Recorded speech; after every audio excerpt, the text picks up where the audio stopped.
Namaskar, everyone. To everyone who was in the hall, and also to those who are online, a warm welcome to our global conference. A warm welcome to Guruji as well. Today is our day for healing and well-being. And as many of you know, this is quite at the heart of everything that we try to do at the Blue Star. And you are? My name is Sri Devi. Many of you know me, but for those who don't, I'm a resident at the ashram, a yoga teacher, a yoga therapist, a practitioner of this space as well. Just a little bit about me, but you'll get to hear a little bit more a little later.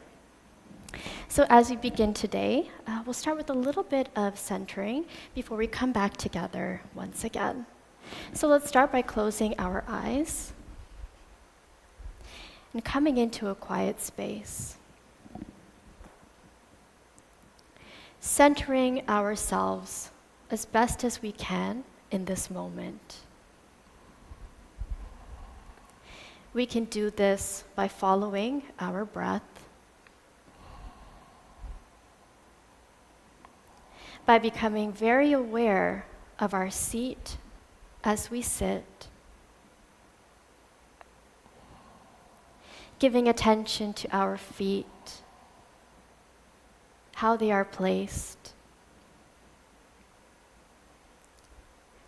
giving attention to our legs, our seat, our hips.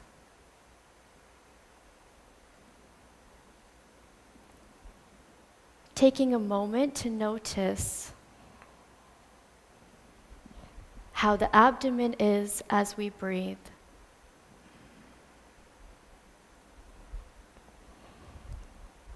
How it feels to take the breath into the chest, maybe even lifting the shoulders.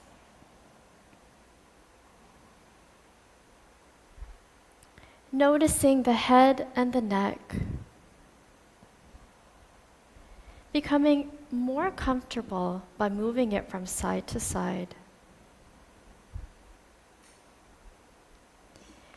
And of course, how it feels to exhale, relaxing the shoulders, relaxing the chest, relaxing the abdomen, and breathing out as completely as we can before inhaling again.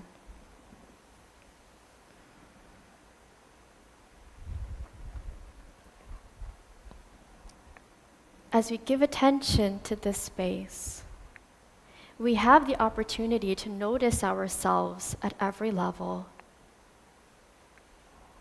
to open the heart, to expand the mind, and to include each other in the sacred field of the Master. It's a blessing for us to be together once again today in what we have been calling the School of Life. And what better way to explore the teachings, to look at our own journeys, and to be able to do this with the love and the guidance of our Guru, Sri Vasudeva.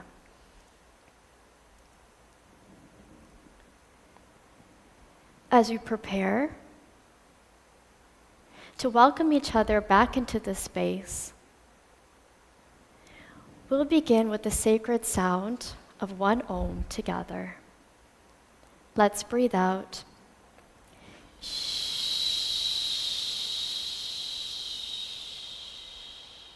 And in.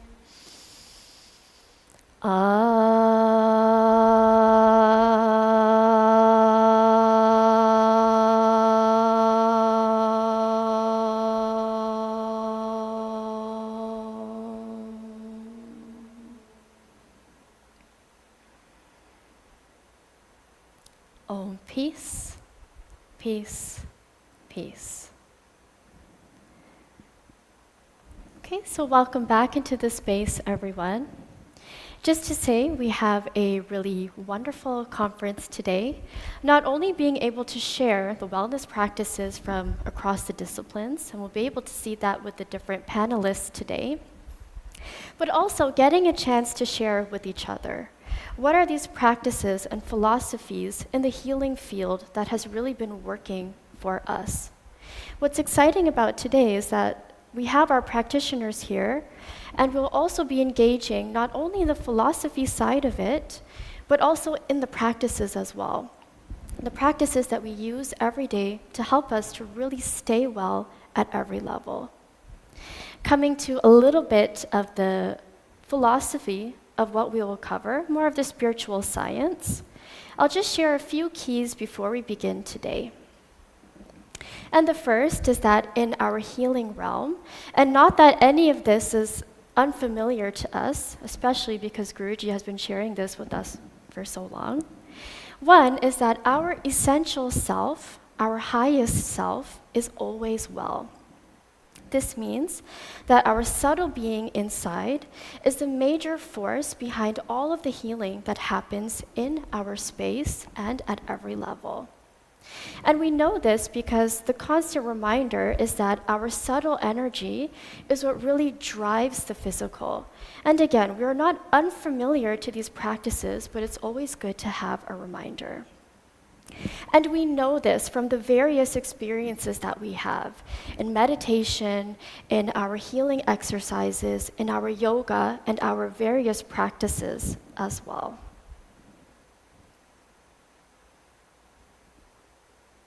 Okay? Healing really does happen at every level. And of course, the main thing is that we are growing in awareness as we explore all of these together. Especially in yogic science, which I'll touch on a little bit later. In yogic science, the belief is that all diseases actually start in the mind. But of course we know, and again, we are always with the reminder that we are multi-dimensional beings and we heal at every level. All levels of our being work to influence each other at all times. Okay? And of course, Guruji is always pointing us to the fact that we can consciously heal when we grow in awareness of that bigger field, the quantum field, the consciousness space. So we are not limited in healing in terms of timelines. And this also happens very much across all of the disciplines that we'll be speaking about today. Yoga is one example, Chinese medicine, Maha, Kundalini Yoga with Guruji, and of course others as well. So today, this is really exciting for us to be able to do this together.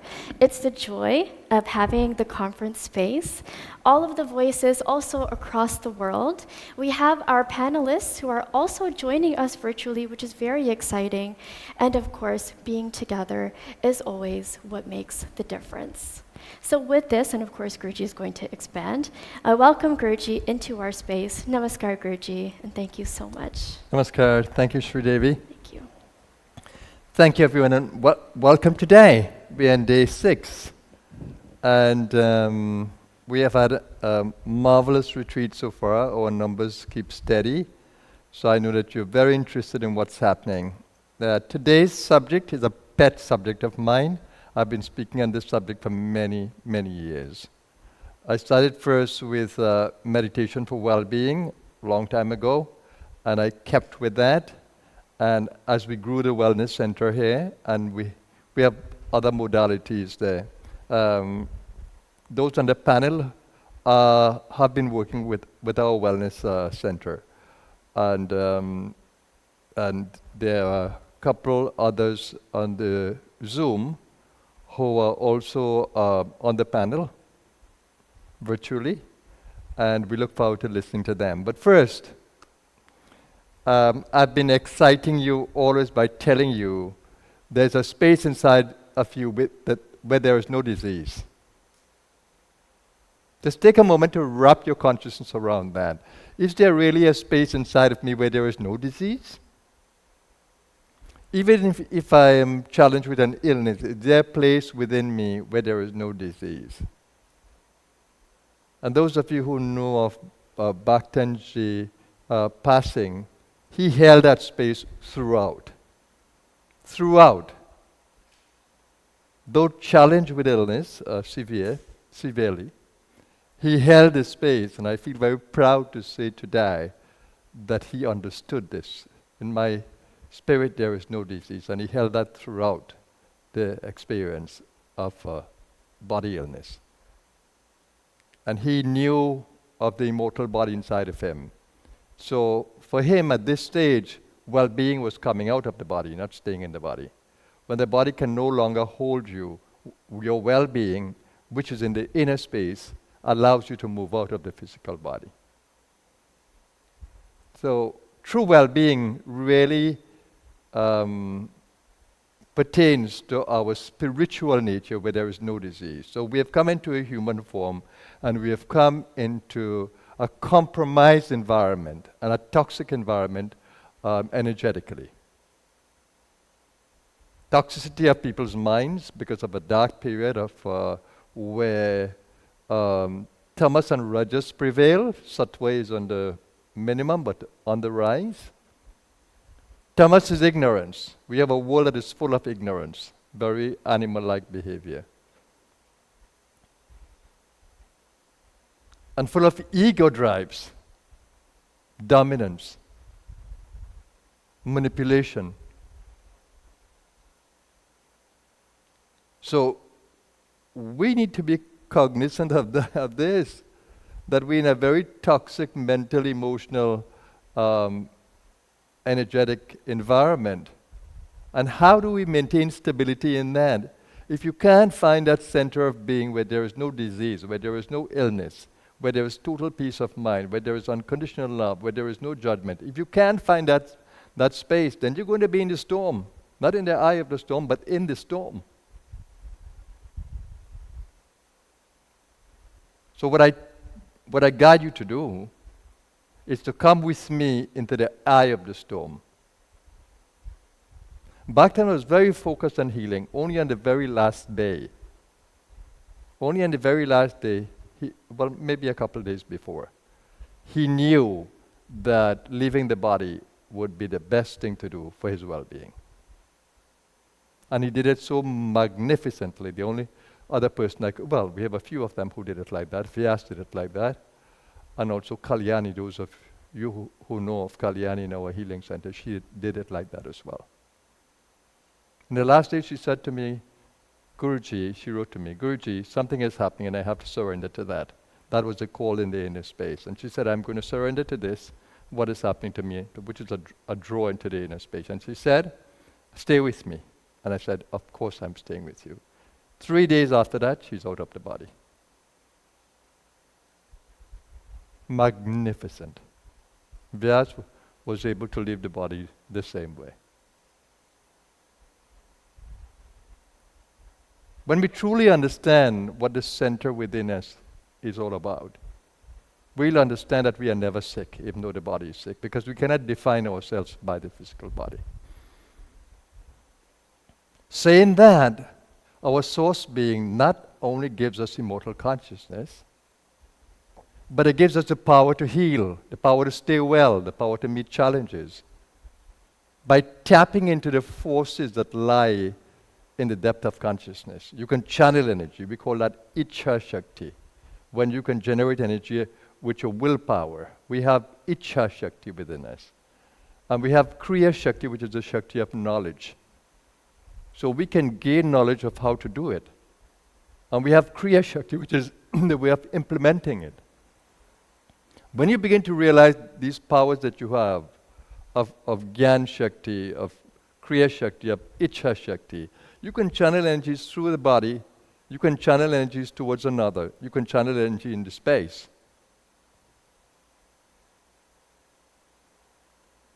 And that is phenomenal. And those of us who have really mastered that, we need very little medication, only for crises. But we can pick ourselves back up energetically. There's no fear when disease comes. No fear. Those of you who become fearful, it shows that you're not at the center of being. You might be startled for a moment, but the moment you recollect and come back into yourself, fear disappears. You are Blue Star members. You're part of my membership. And that's the consciousness that I want of you. Never fear death. Never fear sickness. Never fear disease, because there's always a reason for it, and there's always a way out. I hope today we can inspire you with all the modalities that we are presenting to you today that can help you to stay well. And if perchance disease gets the better of you, we can show you how to improve and come back to well-being. That's the target of today. So today we are studying the principles of holistic well-being. And we have very capable members here who not only will show you those principles, but they also use it in their own lives. And that's where the magic is. I'm asking them to give you tips, to give you simple practices that you can use in your daily life.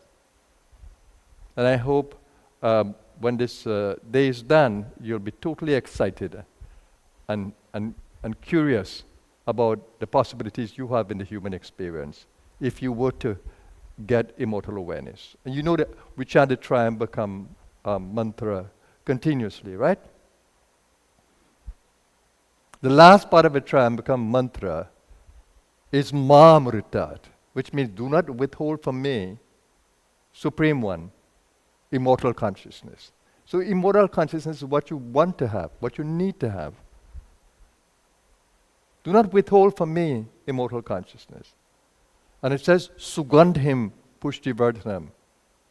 It is your fragrance that nourishes us and makes us thrive. Sugandhim is the fragrance, which means the prana, the chi, the vital force from within us. It is your fragrance, the emanations from our spiritual being that helps us to be nourished and to thrive. And it says the same way that the cucumber, when ripened, can fall off the vine. It says, may diseases fall off from us in the same way. All unhealthy attachments and disease. And even mortal consciousness of dying, the fear of dying, may that go away. Urvarukamiva bandhanan mrityur mokshya. So that's what I pray with you for in all the healing circles and the healing meditations. And my wish is that you will continue to understand that. I know I'm in a world of a lot of ignorance, but I will keep the message. I'll keep singing this message continuously until we catch it. I am bringing light into a dark world, and I'm fearless in doing it. And I want to continue to do it until we begin to gather in the light and we create a fire that is undeniable, a fire that can blaze and bring more light into our world. That's why I am on this planet. And with all of you, I become stronger. We become the light of the blue star. The blue star embraces every tradition, every religion, every sacred path, every people, and including the complete environment. That is the work of the blue star. That's what we are about, and I want you to remember that. We include everybody. Everybody can be a part of us.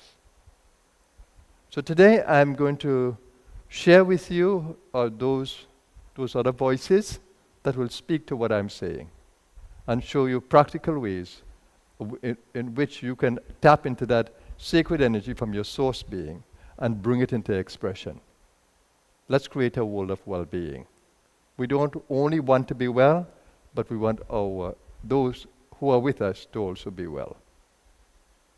So I will first of all introduce you to Dr. Ruluka Kostaki, the energy, and because she has a message of hope, of joy, and not only that, she has gone through a lot of challenges. Her mother passed away just recently, and she managed it, oh my God, what shall I say? Fearlessly, bravely, with a lot of understanding and a lot of connection to the Supreme. And of course, the Guru Principle.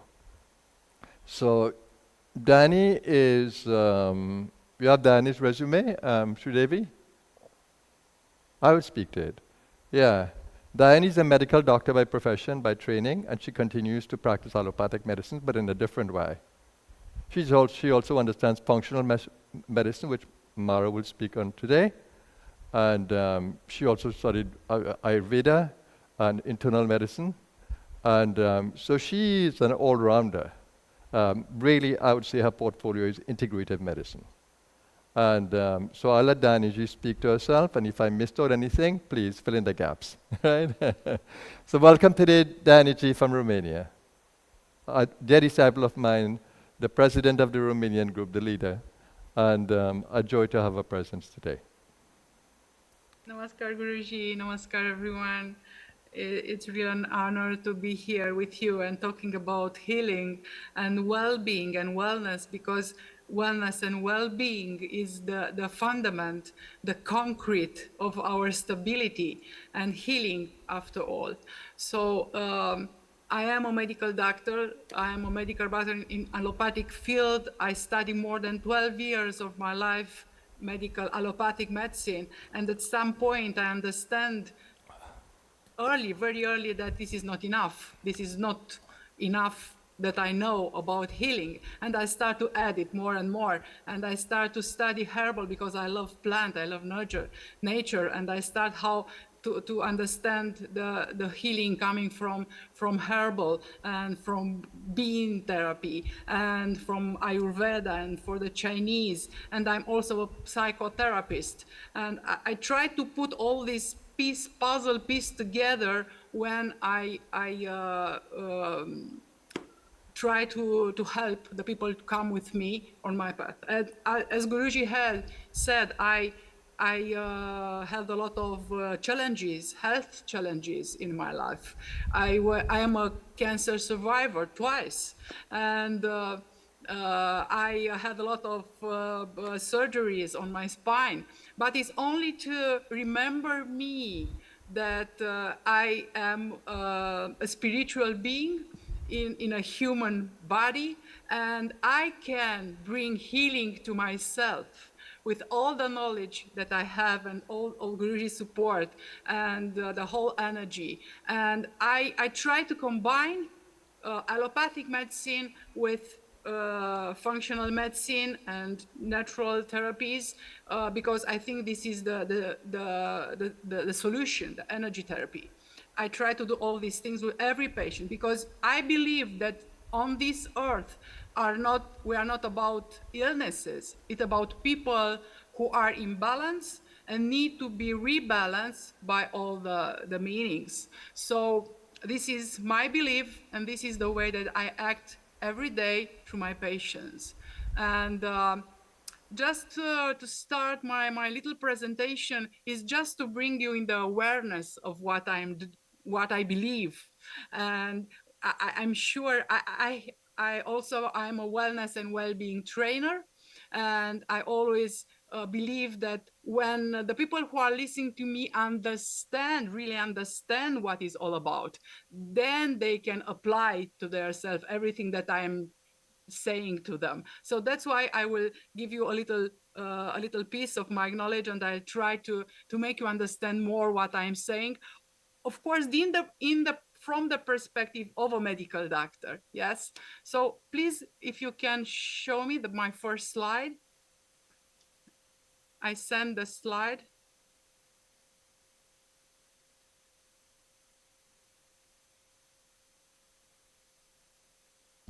We don't need a multi-speaker option. So just allow Dianishi to be there on her slides. We don't need Dr. Bhavani there now. Right, perfect. And my first slide.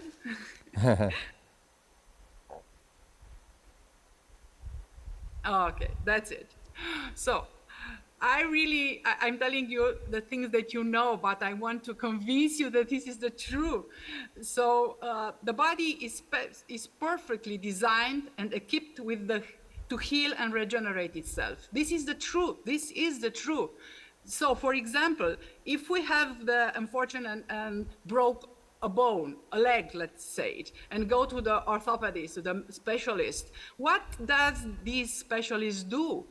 They just align the bone and put together, yes, the edge of the bone, and put something to stabilize, yes, the bone, a gyps or something, metal, yes, rod. And what they say, okay, come back in 30 days and we will see what is going on.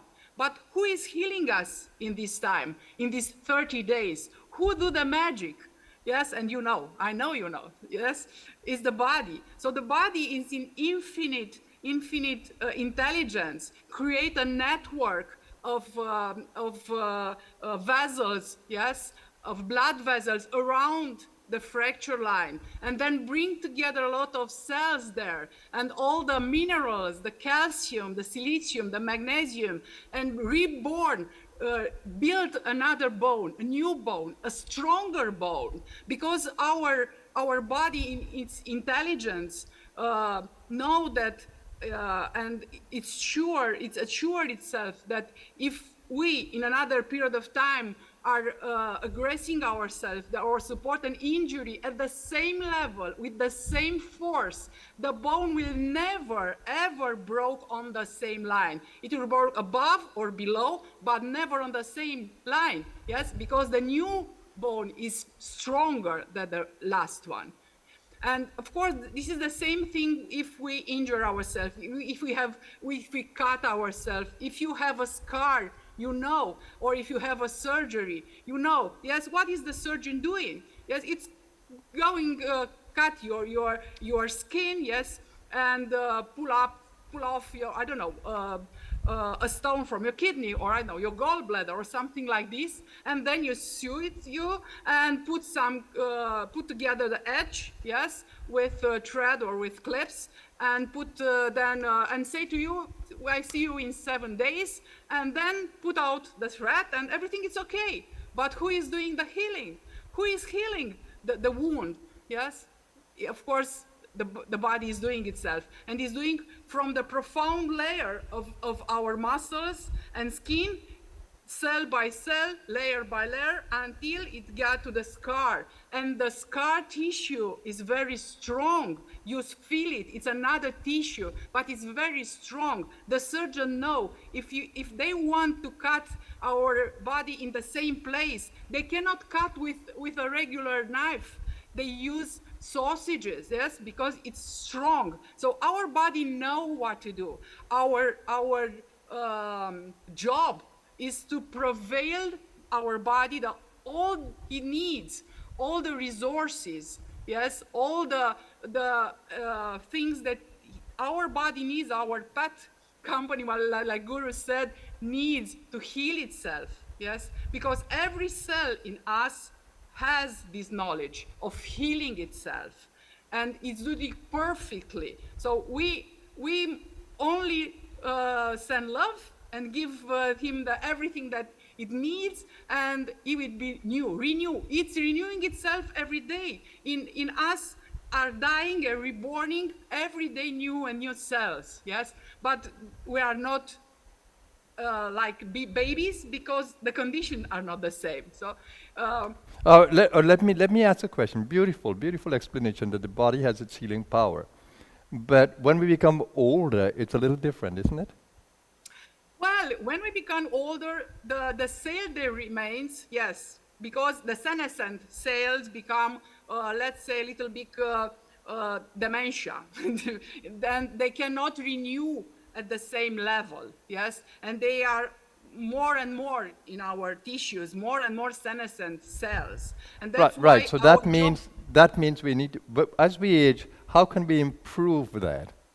What would you well, suggest as we age, so that we can still maintain a reasonable or optimum recovery yeah, power?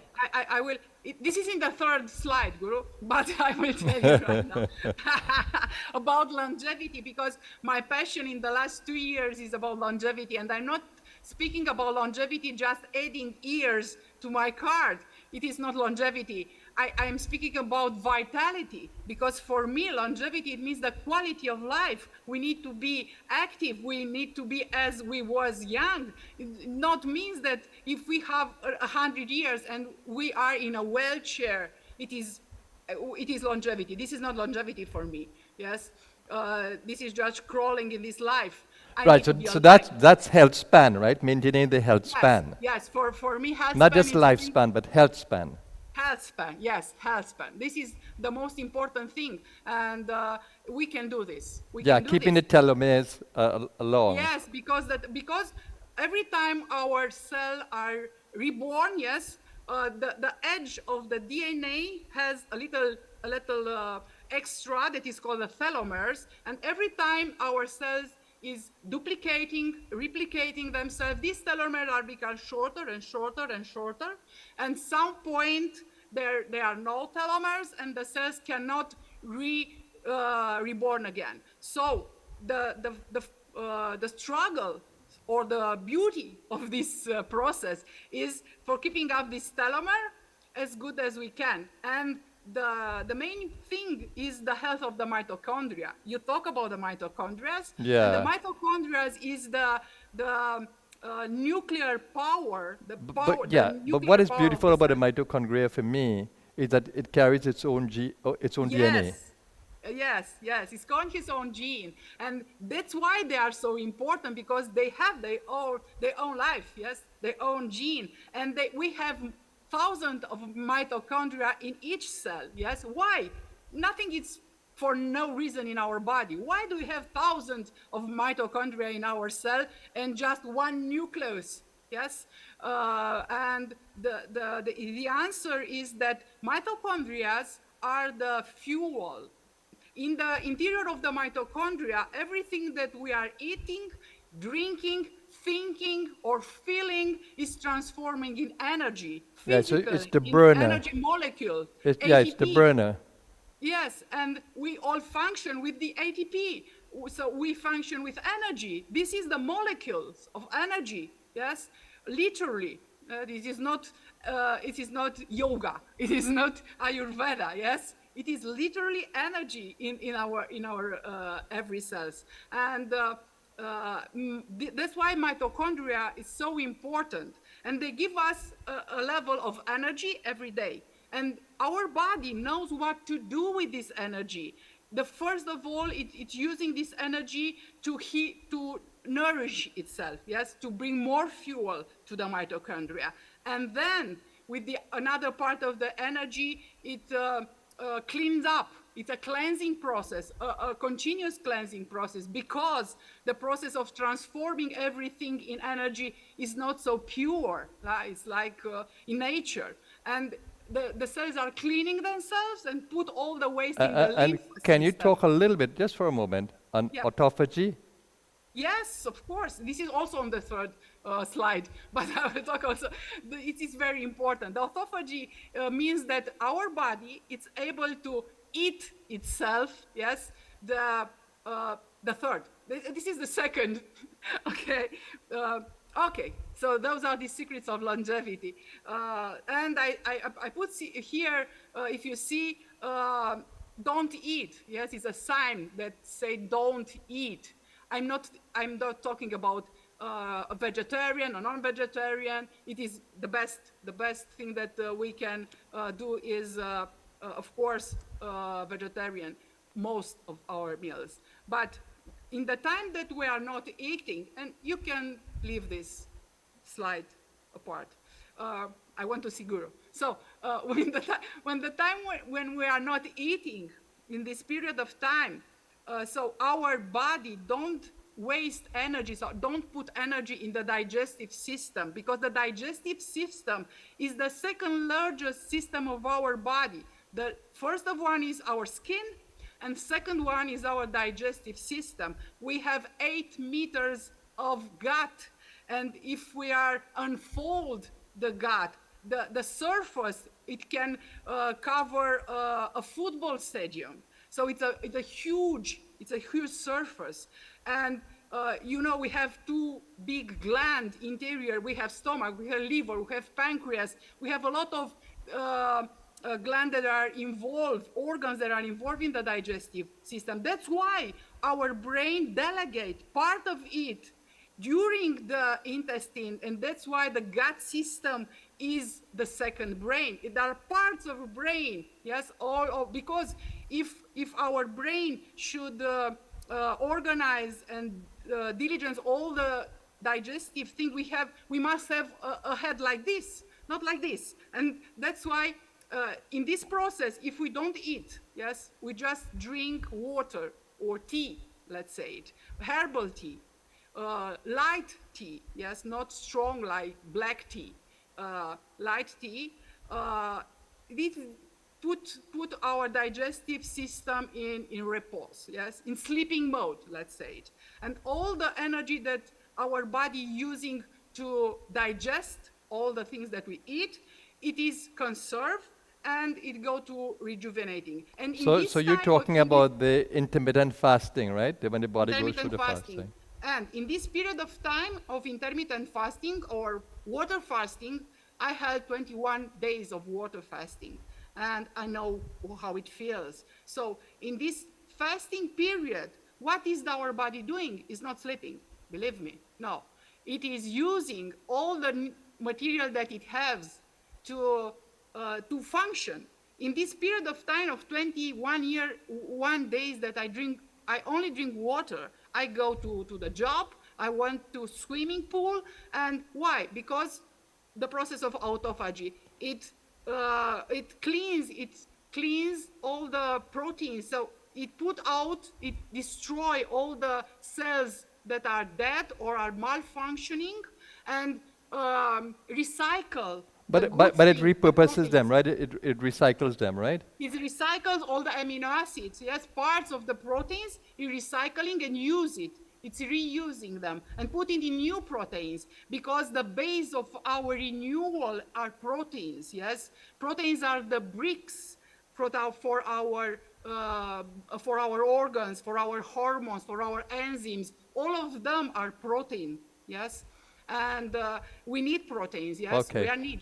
That's why. So we need that time to restore food and allow Yes. the body to do its thing, right? Yes. During yes, autophagy.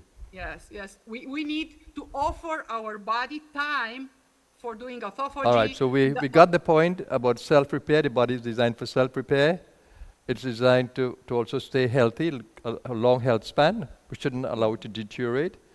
And then we should think about intermittent fasting as well, the benefits of that, and also longevity.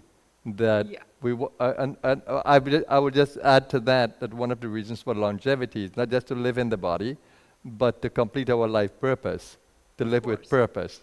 And of course, that also stimulates the body to want to live as well, right? When we have a purpose.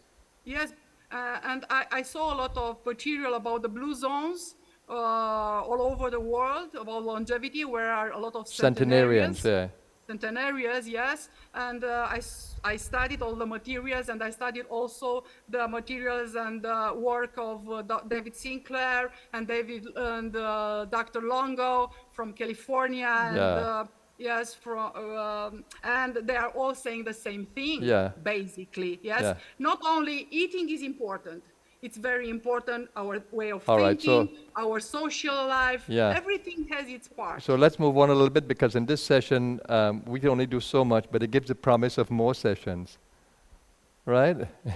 Because people will become curious. So what is the next point you want to make?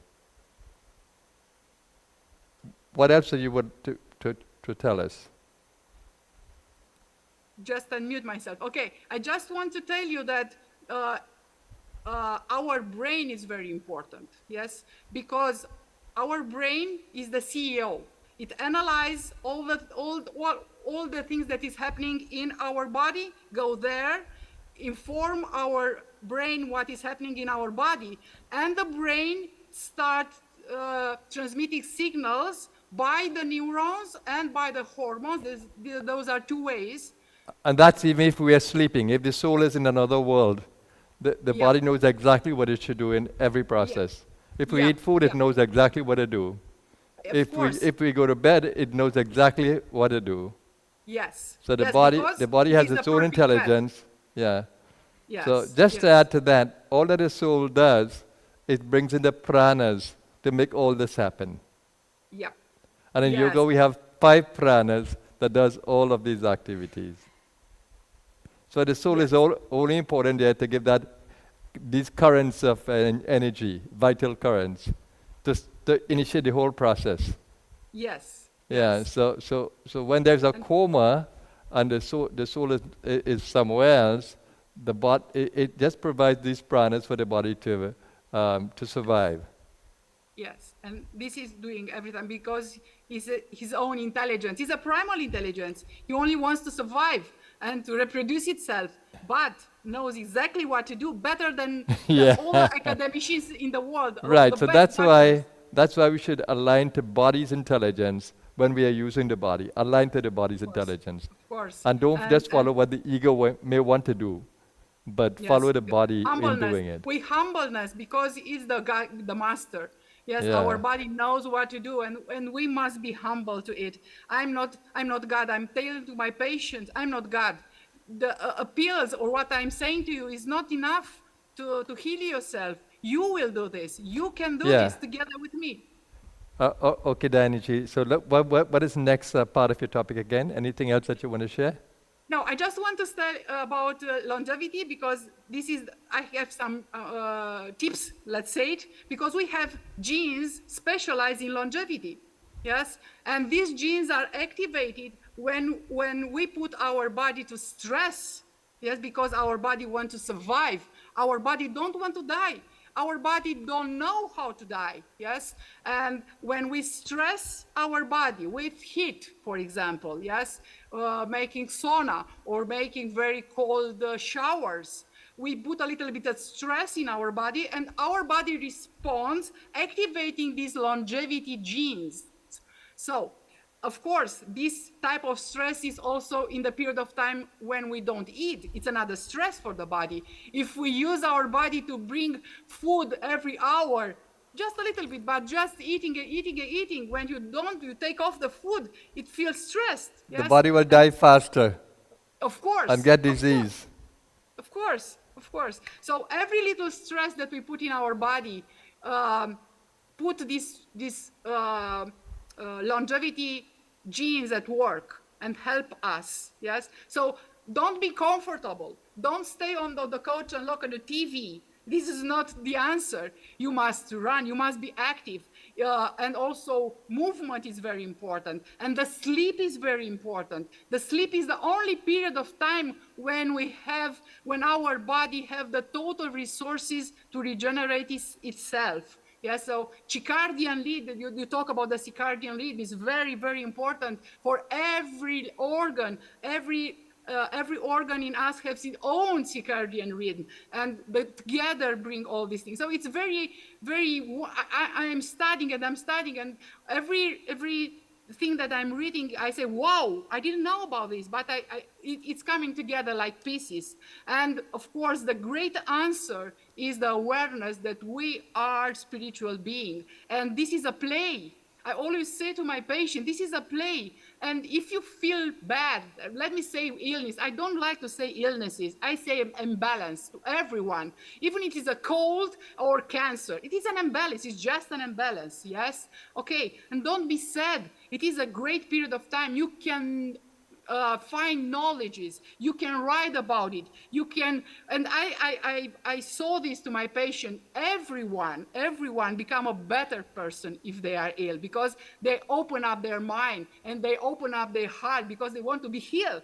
And that's why it is a glorious time just to grow up in your consciousness and your awareness. Yeah. Thank So you, that's it. Dianiji. It's only a play. Yeah, absolutely. Thank you so much. I would like to pass on to Mara because of the functional medicine aspect, which speaks to our behavior, our mental patterns, emotional patterns, and how it contributes to disease, and how it keeps disease in the body. And if we were to change the way we think and the way we feel, if we can have some kind of control over that, then we can control disease patterns. So I think it's highly interesting, very spiritual, the idea of functional medicine. And it's thriving today. So I would like to have Mara's voice on the subject.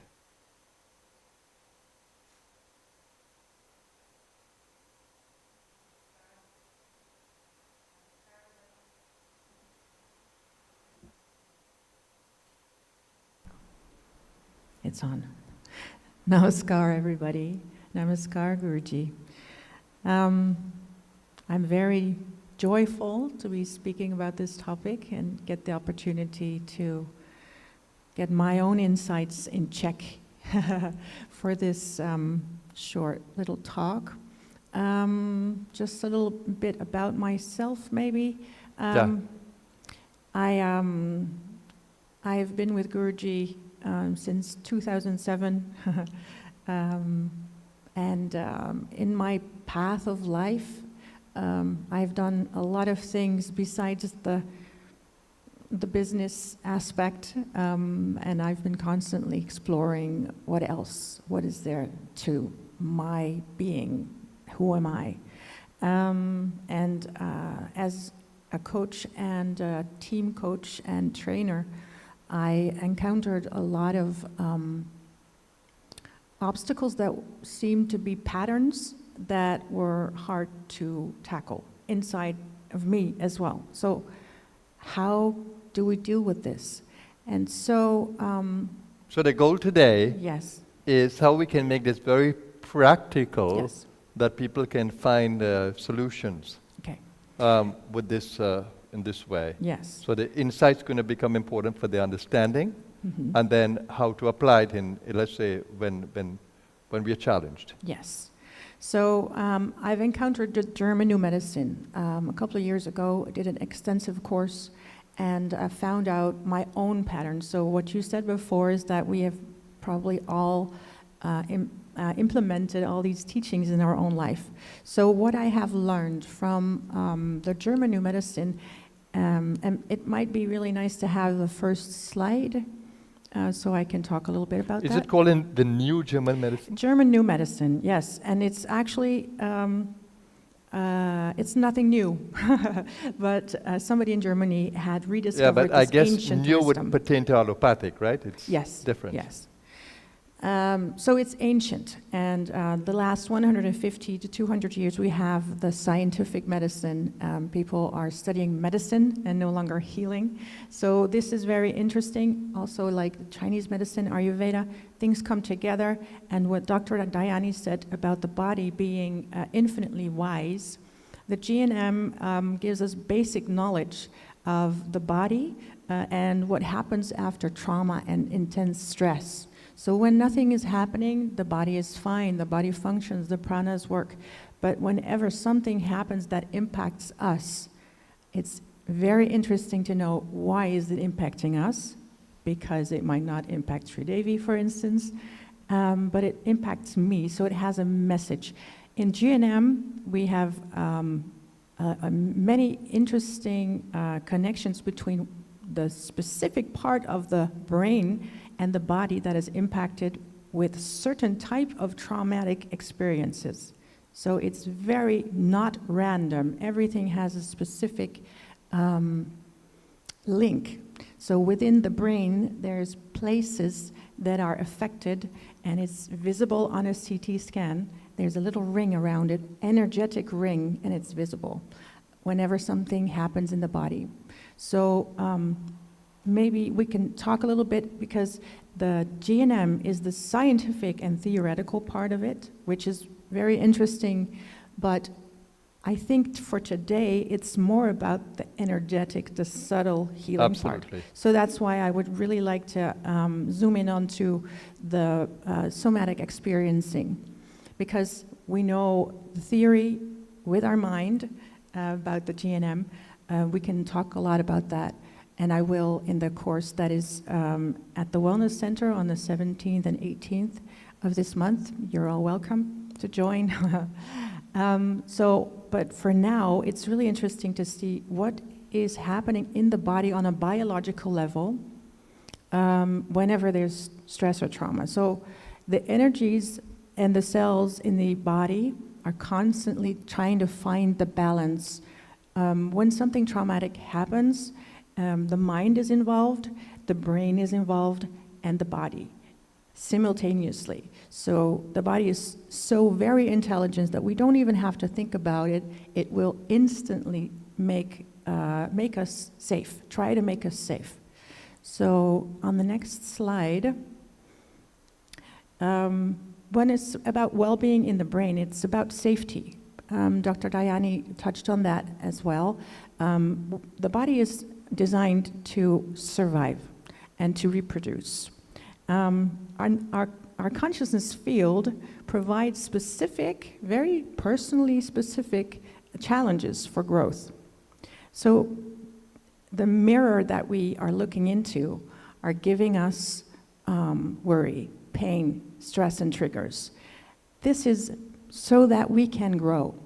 So whether it's from the family line, specific trauma coming into your own field to be able to solve it, and as also Dr. Dayani said, this is a golden age for healing because it's accepted. But the brain goes into fight, flight, or freeze. This is the reptilian brain acting. It's not just on the outside that we see things that are challenging, but our minds. We are human beings, and we have a neocortex. So where an animal would just see a snake and be really scared and be in fight, flight, or freeze, we would be ruminating about it. So whenever something really terrible happens, let's say a fight in the family, we would be constantly thinking about, oh my goodness, what happened? Next week we have a family meeting. What's going to happen?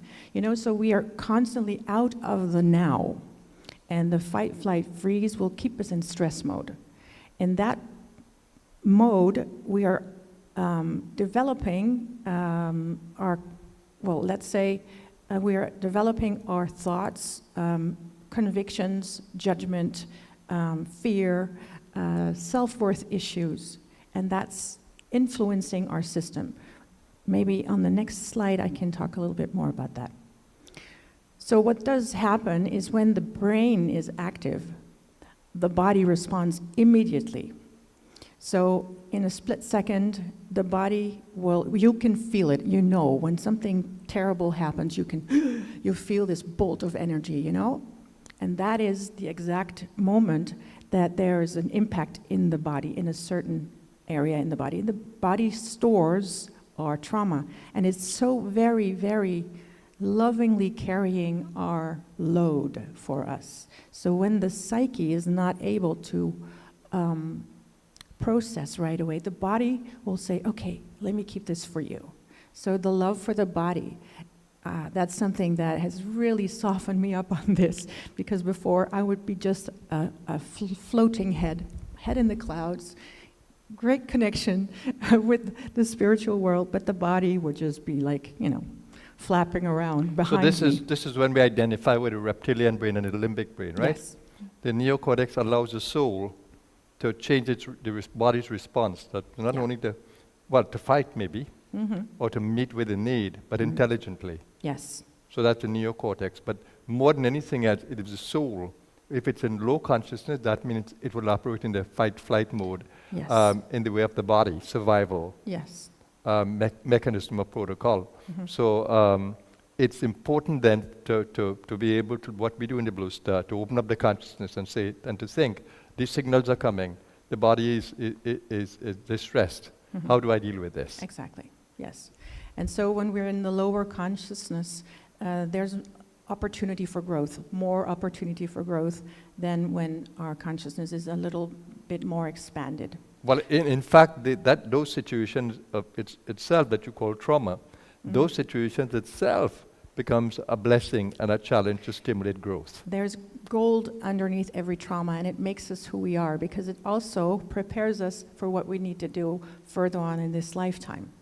So whatever happened in our childhood, which we might, from the human perspective, feel as terrible, that is something that made us stronger, like the bones that are made stronger. And the next thing is that by building different habit patterns to meet with trauma or to meet with these circumstances will bring the strengthening of new neural pathways. Yes. But create new habit patterns within the body itself that even when a traumatic experience comes, that habit pattern to meet with it Yes. is already there if our soul is able to build those patterns. Absolutely.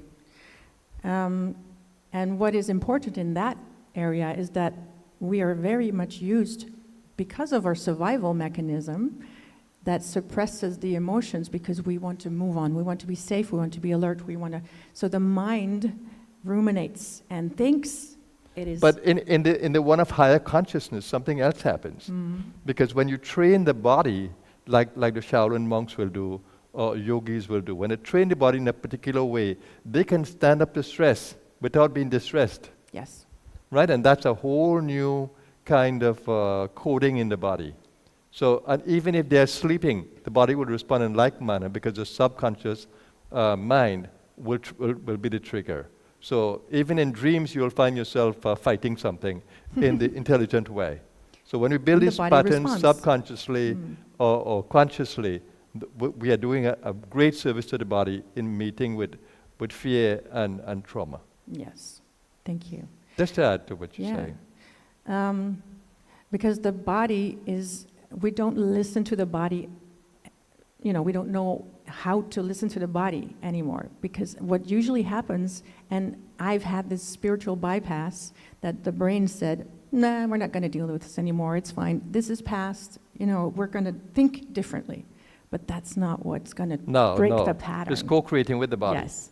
So maybe the equanimity is something that in the mind we would, that would be the ultimate goal. But because of the worrying and the anxiety and the low-grade stress, this pattern keeps deepening. And also when we have learned something from our parents, for instance, some people are not trustworthy. That might ingrain in us, and we have. Right. So Yeah. what are the liberating means? Yes. And because time is at hand. Yeah, What are the I'll come to that. liberating means to come out of all these old habit patterns Yes. that are distressing or traumatic? Yes. So the somatic experiencing part of this healing method is that we start to listen to the signals of the body. So it's the specific feelings in the body, and how do you think we can listen better? Because we can listen with judgment, right? Yes. We think we know, We think we know. and ignoring what the body really knows. So how do we Yes. listen to these signals from a better place of no judgment, where we can actually see clearly what is happening? Well, it's really a matter of getting to know what happens when you're triggered. First, we start, putting it outward. It's your fault. Right. So But I now saw one of the slides that you had there show exactly what kind of signals will come. If the Yes. person is looking at the serpent, Yeah. what triggers there with the amygdala Exactly. and with the brain. And they will act on the outside. But what needs to be done whenever we're triggered is, instead of blaming somebody from an old pattern, how would it be for each of us to close your eyes and say, where do I feel this? Because it's a bolt of energy. I mean, you feel it. And even a thought of an experience that you had that was painful, and you might think of one right now, and think of that, and not play it down. It is there. It's still there, because the body is keeping it for you. Okay, so And then- let's say now Yes. we listen to the body and we know and we can feel the distressing pattern. What do we Yes. do? So what do you do? When the body is being listened to, it's the language of the sensations. So you might feel like a little bit of pressure on the chest, or something in the stomach, or your throat, or somebody else. It's temperatures that are changing. And you just breathe, and you don't change. You don't have the brain in action to change anything. So you just listen and be with that feeling without the story. The story is not necessary because the body is telling you. Well, And then in it 90 requires a certain seconds, level of consciousness to do that, right? Because people panic very easily. they do, and that's why it's really important to have, somebody guiding you in Yeah. the beginning, but after that, you will be able to do that by yourself. Absolutely. And then in 90 seconds, the body is able to change and recalibrate. So when you are in contact with that pain, and when you're in contact with that emotion, and that's you will feel the calmness arise, and then there will be more neutrality, and you will have a new piece of consciousness and less reactivity in that same situation. Right. So how do we? Body will it will go out of balance during the traumatic experience. How do we get it back into balance? The mind will come into balance because the body comes into balance. Yeah, but how can we enhance that mind coming back into balance quickly? By allowing whatever comes up in the body when we think about this That's the painful first step. moment. That's the first listening. step. Yes, that's the listening. But it's just allowing. having the body do its thing without the mind interfering. But the question I'm asking is how do we enhance the body doing its thing?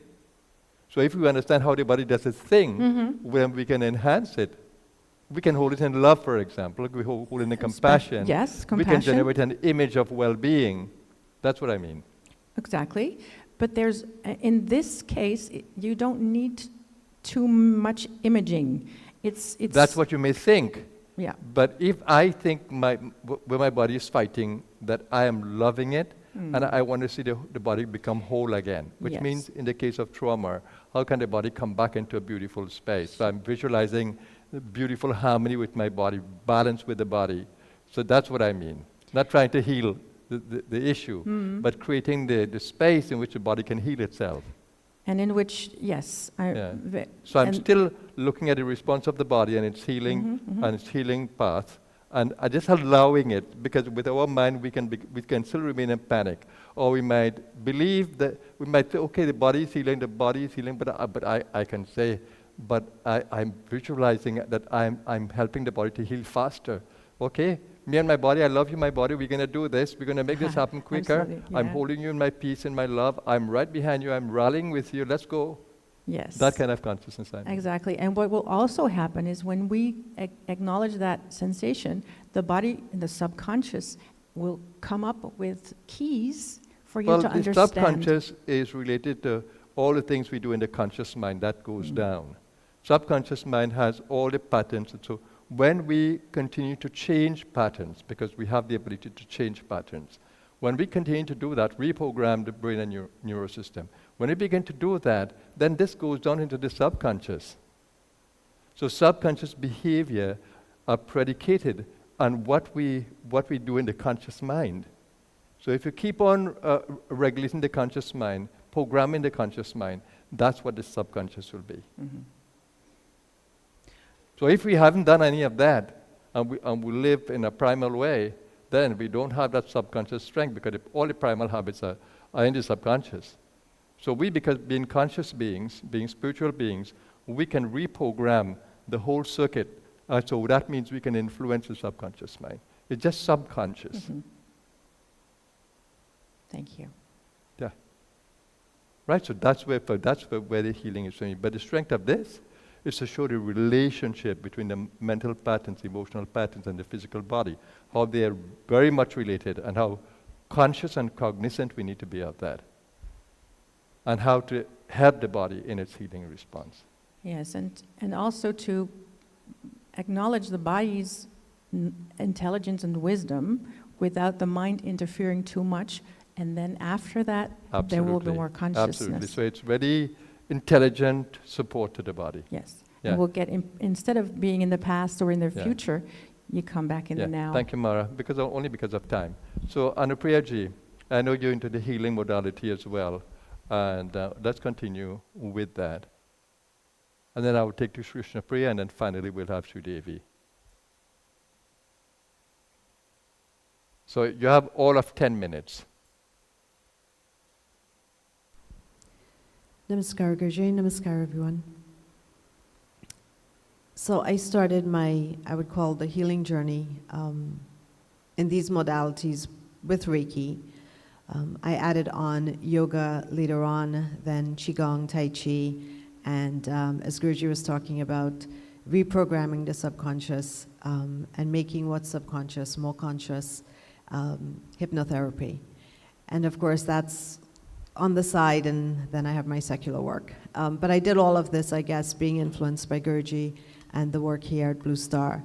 And of course, having the center in New York as well, it sort of drove some of these curiosities, because I was thinking of how to enhance the center and what else can we bring to the center other than the satsangs and the sort of spiritual work in the sense of, Guru Gitas and things like that, and how can we really impact community.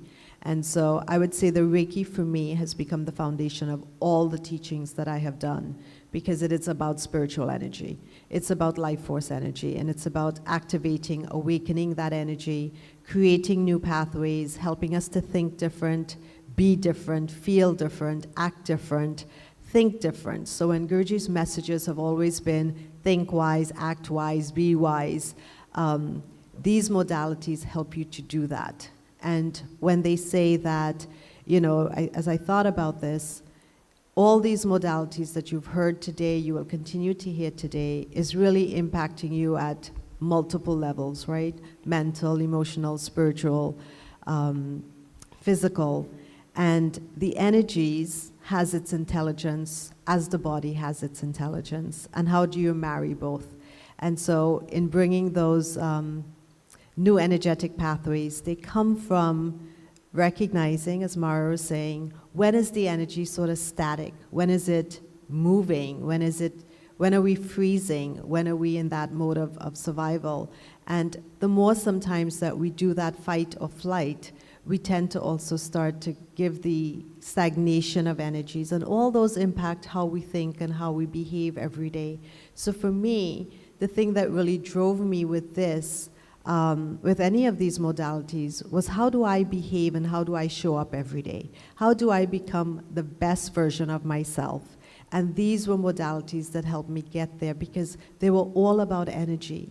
So when I started to actually teach Reiki, it sounds a little bit strange when you go back, it was teaching it from a sort of Western philosophy. And what I have recognized, for anybody who's taking Reiki classes with me, I teach Reiki very different today. And so there may have been, I don't know what slides there are, because I was just asked to put some slides together maybe a couple hours ago. But really what it was, it went from being very much protocols that the Westerners started to bring or to help us learn Reiki, going back to the ancient way that Reiki was developed by Mikao Osu, and it was a very spiritual exercise. So I see Reiki today as a path to enlightenment. I see Reiki as a way of activating. When we talk about attunements, it's a form of Shaktipath and blessing to, of course, it's not from the Guru, the Sadguru, but it's from a teacher to a student, but it's really about the intentionality of the energy, and it's about helping to co-create this relationship between, I say teacher lightly because I'm a student, right? So between student and teacher, but it's helping to create that flow and helping to transmit whatever energies you can. And so the best way that I can teach anything is becoming better at it myself. So hence the practices have evolved, but I recognize they're all about Guruji's teachings. They're all about the things that we learn here at Blue Star. And as I've listened to Dayani, I've listened to Mara, it all comes back to the spirit. It all comes back to that place. And one of my slides would have said it, and Guruji said it earlier. There's a space within us that does not need healing. We are already well, and there's a song that says, we're already well in our souls. And so how do we go back to that place? And what are the distractions that come up? So the distractions are the thought patterns, the waves that we create, the disruptions in the flow of the energy. So whether it's Reiki, Qigong, going back to hypnotherapy, yoga, Tai Chi, for me, it's about how do I create a greater ease and flow with grace and that energy field within me so that I can show up being the best version of myself every day. Yeah, beautiful. So you are saying that generating energy from the source being, tapping into that, channeling it into the body can bring about healing or well-being, right? So I know Reiki has a number of protocols. Which is one of those that we can do now for a few minutes, whether it's putting your hand on your chest or putting some form of posturing that can help us to channel that energy. And if you can guide us into that, because I know you're very powerful in that regard of group Reiki. So can you just give us maybe for a few minutes any of these protocol that based on your energy work that can help us to come into a nice space. And of course, I know you study hypnotherapy as well, so that's a way of taking us into the inner space. So if you can combine and give us a little taste of what that can be, I know the afternoon will have more possibilities, but now if you could, so that we get a taste of it. Is that possible? I'll try my best. Always putting me on the spot, but okay. Thank you. Should I just stand right here? Yeah, for sure. They will all so see. They'll all wherever see you are, those that are here, if you're online, let's just make ourselves comfortable. If you're sitting, keep your feet onto the floor or the ground as best as you can. Back's nice and straight because it allows that energy to flow, as you know, along the spinal column. But make yourself comfortable. And adjust yourselves, as we said earlier, listen to the body, pay attention to the body, and serve the body as well. So make the body comfortable.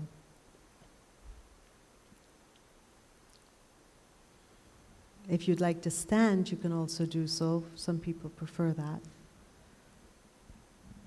And just pay attention to the breath.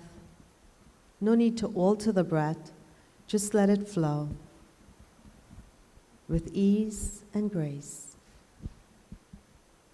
And remember that every breath is life force energy. So honor the breath in that way, that you're honoring the life force energy that is within every cell, every organ, every tissue, every part of the body, even the skin that was spoken about today.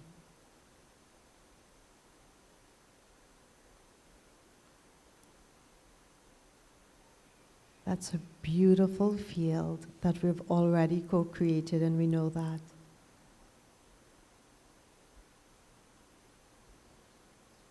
So there is a practice in Reiki called the 3 diamonds. Let's start today in the heart, because it's already such a loving space. Let's bring our hands to the heart center.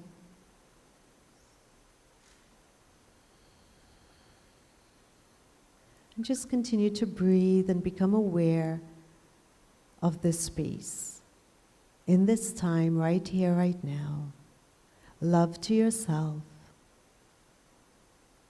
love to every cell, every organ, every tissue, and even if there's another that you're thinking of, just bring love and extend that love.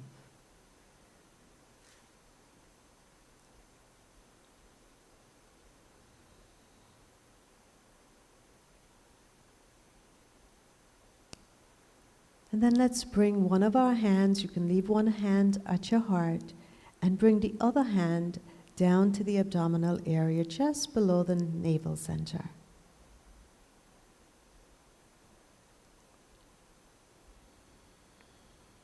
And think of this center connecting to Earth. So all the beautiful energies of Mother Earth that's sustaining you, that is activating, coming through the feet as you breathe in, into this area, the fires of the belly. The second, the whole digestive system, as we said, so powerful. All the organs that's in there as well. Think about the power that you're bringing to that, with your hands, with your intention, with your thought. So you're connecting earth to heart. And now you decide by listening to your body where the 2 other positions would be. One can remain on the belly and one to the 3rd eye or the forehead area. Or one can remain on the heart and the 3rd eye. You have 3 positions, the 3 diamonds, connecting to the heaven, connecting to the earth, and you are sandwiched in the heart space, right in the middle. So let the heavenly energies, the earthly energies, integrate into the heart space.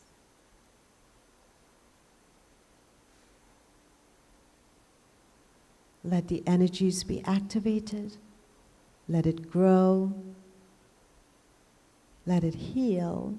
Let it work for you in a way that is intended just for you. Your relationship with the divine energy, the life force energy, working in and through you, just for you. If you have an intention, you can bring that intention or that prayer into the space, and then let it go and let the energy do the work for you. Take some nice deep breaths, if you will. Allow the breath to even be guided. And then let's bring our hands back to Gasho, or what we call the prayer position. And let's thank the beautiful energies for working in and through us and for us, for guiding us, and it will continue to work for you, bringing to you whatever it is that you need in this moment, physically, mentally, emotionally, spiritually, socially. It serves you as you allow it to work within you. So namaskar, everyone. Yeah, thank you very much. That was really very beautiful. And I know there is so much more to share and to teach, and hopefully in the afternoon when the groups will be spontaneous. Krishna Priya, I know you can definitely continue from that.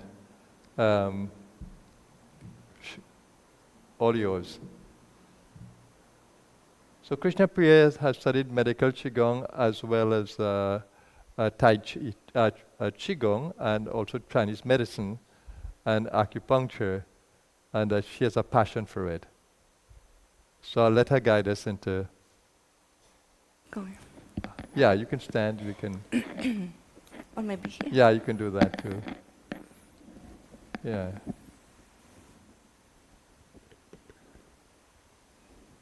Namaskar, everyone. Having heard and experienced all other colleagues having shared so far, I can only say that I can hope I can integrate a bit through the movement that I'm inviting you to experience with me. In Chinese medicine, now in the circadian rhythm that we heard about it, it's the time of the heart. And the heart is in charge with blood flow and circulation. And we also heard from Dr. Ralukaji that it's so very important, it's to the holistic and to longevity is the movement of the body. And the body, this creature really loves to move. Otherwise, the energies flows, the blood, the fluids are just stagnant. And we know when on the river there is a blockage, something falls on a river and it's stagnant there, there is not the same flow. So the principles of Chinese medicine, of the core principle, it's bringing the body back into its balance, into homeostasis. Just simple as it is, but sometimes we don't know what that means. And also connecting with the rhythm of nature and understanding that, it's also extremely important. Bringing also balance to these two dual forces, yin and yang. We heard in yoga so much about Ida and Pingala, and these two forces, two nostrils, two energies that are more heating or cooling in the body. The same as there is the day and there is the night, there is the rest and there is activity, there is the male and female, right and left. All of this in nature, as in the human body, we see about symmetry, balance, flow, and not stagnation. So let's not stagnate right now on the chairs. I'm inviting you to stand up a little bit with me. And also Dr. Dianiji and her recent challenge about the spinal issues So many people develop that in the lately, in our times, because of sitting on computers, not working so much with the land and with the tools in the nature, and not knowing how to operate the physical body and create these disharmonies. It's very important to relearn that. So just place the feet parallel, shoulder width apart on the ground, and having unlocked the knees first. Remember, Guruji ask Haridas to do that just because when there is fluidity into the joints, then there is more energy flowing. When there is stiffness, then we block the energy. We want to stock it, but we don't want to block it. So just allow yourself to release your gravity forces into the feet, through the hips, tuck the tailbone inward. And now we heard about these two forces, the earth and the heavens, the downward and the upward forces. So just feel and connect with the earth energies as Anupriya was inviting you to do that, and also lift your crown up and your spinal up to lift up your physical body. As you do this, you may observe that your spinal column is straight and it's aligned to the energy forces. Is that if you have a connection with the perineum area and the Muladhara, you can easily send the energy down to the feet and feel that your lower area is connected to the earth. So can you feel a subtle body? Can you feel the currents of energy going down to the earth? You should be able to feel that. So this connection needs to happen in this. So the head, like she said, is suspended. And so the upper body is loose, right? And when you tuck your tailbone in, you straighten the spine and loosen the knees. And also, it's very important to open the energy gates in the body, and also that relates with the upper body, as Guruji said, and the hands and the arms positions, as all these meridians flow equally throughout the hands, coming, nourishing the organs in the body and also in the feet. So as we have unloosed the energies into the feet, we want to loosen up the energy into the arms.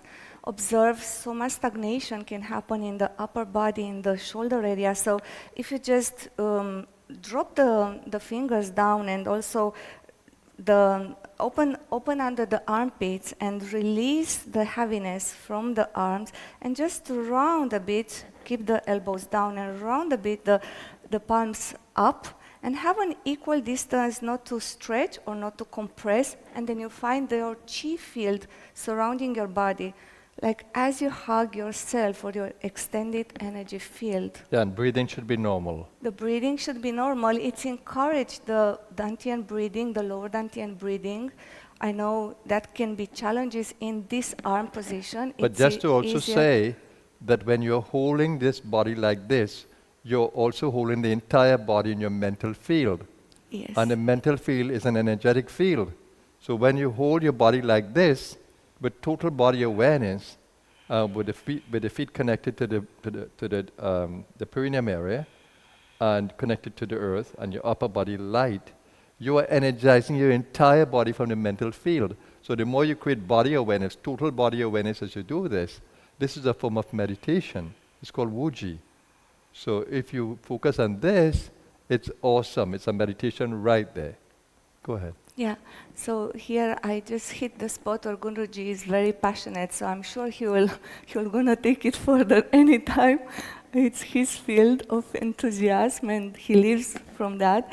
But I was thinking the Wuchi would be more towards meditation. Should we do a bit of engaging more? No, we have the afternoon for that, So for we those do the practices. Wuchi Yeah. now. But now Okay. is to give a little taste of it. Okay, so as we sit like this, we stand like this, observe very much the importance. Listen to the body, as Mara said. The body is telling you where you are stiff, stagnant, blocked. You might feel a blockage in your breath. You might feel a heaviness in that part of the body. And if any part of your body is sort of paining, just hold it in the ease in the consciousness. Just think of ease and relaxation and hold it there. Yeah. So you're diffusing the energy. And if I can just correct a little bit, so Lakshmi, just round from the shoulders and round more rather than stretching your hands so much up. Just feel like you're hugging something invisible, and that gives more ease to the muscles and into the spine. Yeah. But can you feel that you are energizing, that energy is flowing? Can you feel the energy that comes from this? It's awesome. Yeah. And the name of the posture is the primordial, the uchi, the primordial Yeah, and it's state. not the chi, but the ji, wuji. Uchi. So it's the primordial. So what we're doing now, we are retracing back. We are aligning back to our innate forces that we are connected with.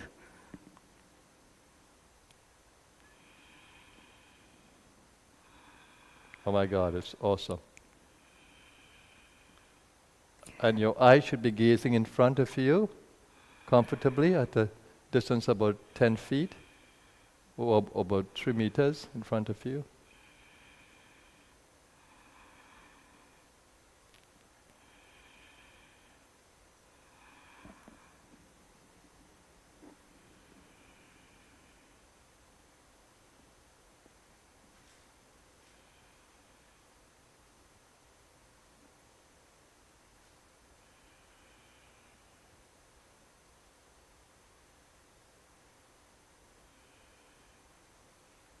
Okay, so I think we get the idea. Yes. So slowly now, please don't disturb the chi, as we say in qigong. Don't jump immediately from one state to the other. Take the balance state. So now, just slowly drop your hands down and keep that energy flow. So you're moving into the field of chi when you lower your hands. Still keep the awareness of energy first, and then the physical, then Yeah, the matter. but if you drop your hands at your side, ultimately, just let the hands hang loose at the side. And fingers outstretched comfortably. Yeah, beautiful. That's another of the posture. Yeah? Feels good, doesn't it? Yeah. And this is more the mudra of the earth element, because we're pointing towards the earth, and we know the hands and the palms are like antennas. Wherever movement and posture we are aligned to, there the energy goes. For example, if I will raise up my hands like this, I will enhance more the yang type of energies into the body. It's just for you to experience in the future. So if you want to feel more dynamism, more openness, more activity, you can keep it like this, like holding the moon or holding the universe. But when you lower it down and you point the fingers down, then you connect more with the earth energies. All right, so thank you, Thank Kapil. you, If you everyone.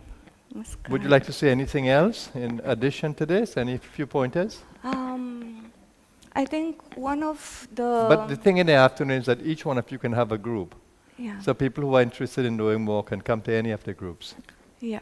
And then you have a chance to practice anything you want to practice in the afternoon.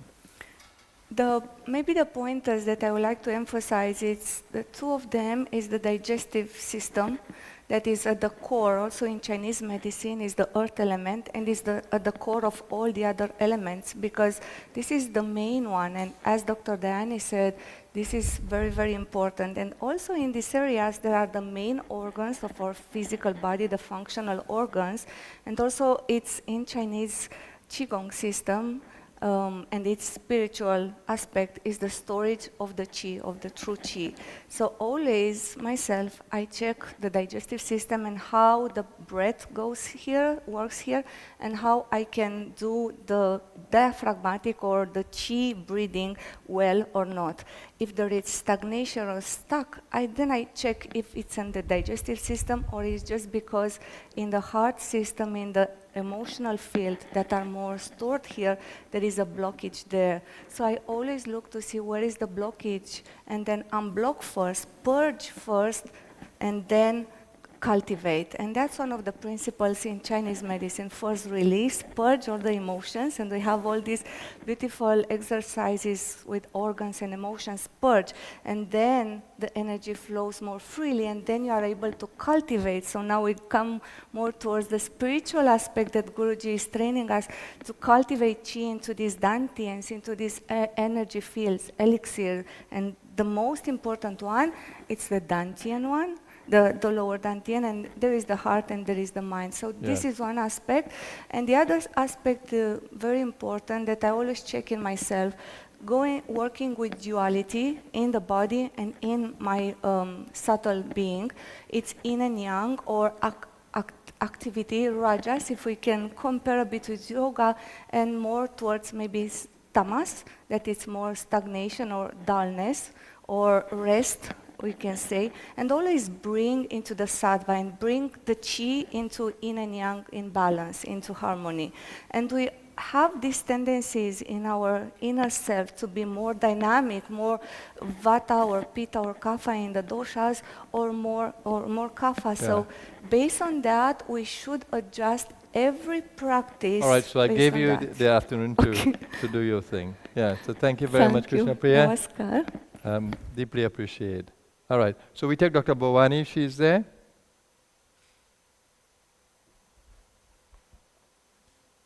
Dr. Bhavani, over to you.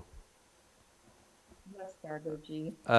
And then, of course, you can also speak about a minute about yourself and who you are. She is the head of our school here for holistic studies, and she's done marvelous work for the Blue Star, trained a number of practitioners, and so she is the lead in that particular area.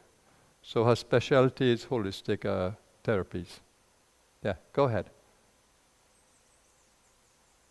So welcome, great to have you. Looking forward to your contribution.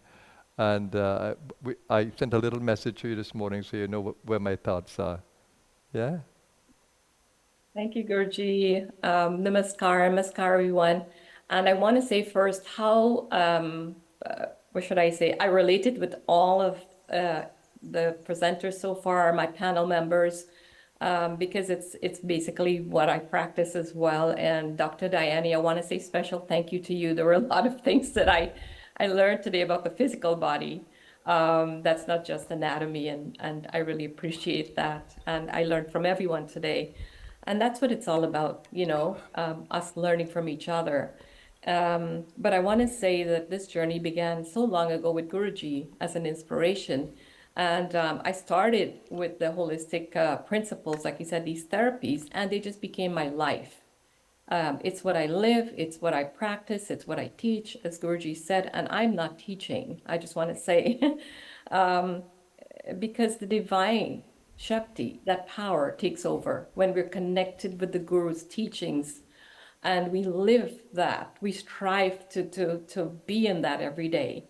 And so that she takes over and she does everything, and she does all the healing that's needed for clients that come my way, or helping people with prevention methods, or whatever it is that I'm called to do every day when I wake up.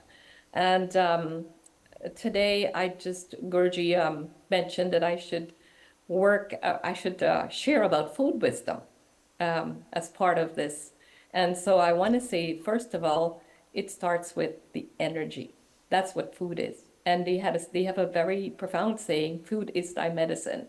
And speaking about food, the energy from the food is what really comes into us and helps us to be well and keeps us well, sustains us. But it starts with the environment. Where is it being grown? And we talk about Vrindavan and other places. And today you were speaking about the blue zones, Dr. Diane, and I totally related with that. Because where we are is very important to the quality of food. I was in Scandinavia and I saw a big difference in the food there compared to where I am in North America. And so there's a huge difference what the food does to our body because of the environment and the soil, the quality of the soil that that is grown in. What is that like? And Guru's been talking about that, and others on the environment, and And they've been talking about how we can make it more, we can restore the soil that we actually have that's not so good. So that's something that I find to be very exciting. So talking about the soil, and then the way that the food is harvested, the way it's grown, all of these things are really important. How it's prepared, what do we eat? Who's preparing it? In what state of mind are they in? If it's us ourselves, are we checking ourselves to make sure that we're in a good state of consciousness? Are we chanting? Are we saying a mantra when we put the food in the pot, if we're cooking? All of these things, really important. And so that's what sustains the food that we're going to put into our bodies that turn into energy, because we do eat, right? We have to eat food. And you talked a bit about, Dr. Ryan, about the kind of foods that we should try to put into our bodies,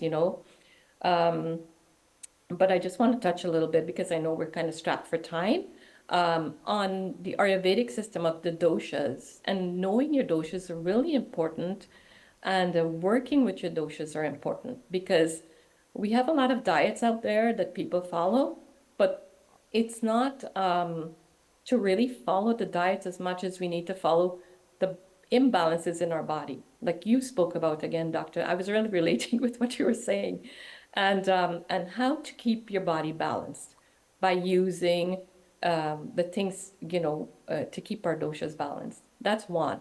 But then we have natural nutrition, which I work with a lot. That's a very important part of it. But it's, again, unique to each person. And how do we keep our bodies balanced? Because it tells me about the toxins, about the deficiencies that are there, the excesses that are there in our bodies, everything. So it looks at 64 different areas in the body. So now I can really help someone from that. But it's more about us living well, isn't it? It's about us living well. So if we pay attention to the food we're eating, the energy in the food, and how we keep the energy in the food, then all the nutrients will be there, and everything will be there to sustain us, and we'll stay balanced. And I just want to say one more thing, because I don't want to, there was more that I wanted to say, but I don't think it's necessary right now, because we're, again, with the time. I want to say that everybody's body is different in shape. Don't try for us all to be skinny and slim, because in Ayurveda, as you can see, each dosha has its body type and how we should look.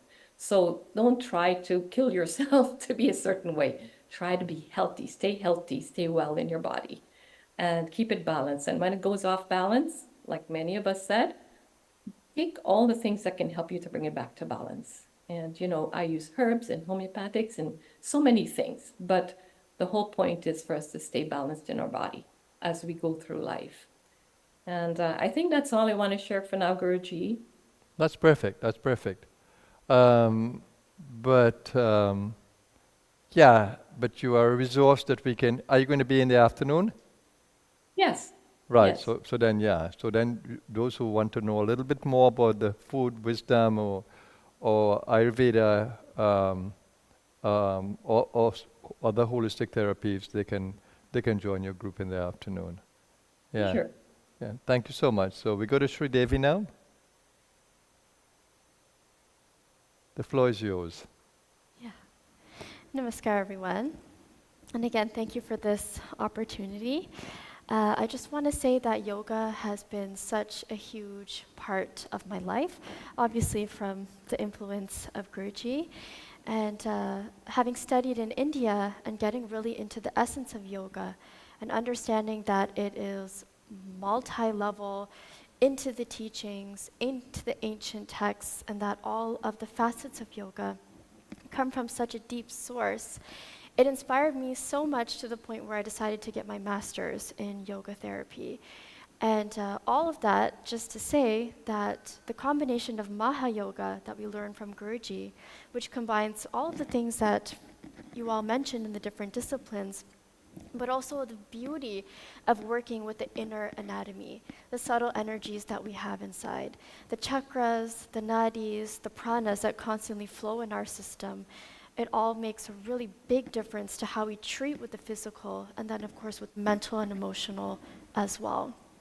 One thing that I want to mention is that yoga is not just about what we do on the mat at a particular time.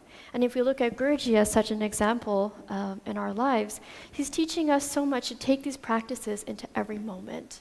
So breathing all the time, checking in, growing our awareness of these energies, how they operate inside, growing our awareness of how the physical body operates and how it feels in a moment, and knowing that we can use all of these really powerful and amazing techniques that we have across the disciplines to change how we feel in a moment really becomes where the difference is. But you always tell us it requires a change in consciousness. It requires a shift and the growing of our awareness to always be conscious of all that's flowing and is happening inside. So I swear by yoga. I've seen it transform my life also, having dealt with symptoms of polycystic ovarian syndrome. And really watching how yoga has transformed my experience of being in the body. And just to say as well that age does also play a factor. So for example, being in a younger body, one that is more primal, and watching how yoga helps us to transform our energies so much so that it helps us manage our human experience so well. I swear by it, and I know that yoga can impact all of us. And what I love about this space, and also in the wellness space, Guruji, if I can say a little bit about that, is that we allow all the disciplines to really shine. So getting everyone to experience all of the beauty of the German medicine, the Chinese medicine, the Ayurveda, which is so prevalent in our wellness space, the energy, the holistic therapies, it really enhances our quality of being able to manage what happens in the human experience. But because of time now, Yeah. I would love that if you show us some of the breathing practices Sure. that can transform how we feel. Yeah. The one that I would like to do, if that's okay, it's quite a physical one, but it is alternate nostril bhastrika. And what this allows us to do is not only cleanse the pranas from the upper area, but also really empower the lower body as well. I think it's a really powerful one before meditation. So I'm inviting everyone to stand. Okay. The AB team can tell me where the best place is to stand.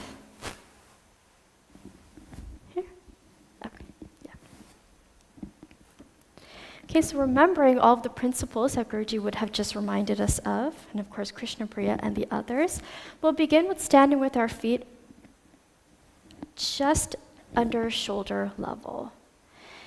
Tuck in the tailbone, and automatically as we tighten the lower body, we become conscious of the perineum area, the lower chakras, the lower body, keeping it stable and strong, and also what is happening in the upper body. So as the lower body is stable, we allow the upper body to move, to flow, and to enhance our ability to breathe.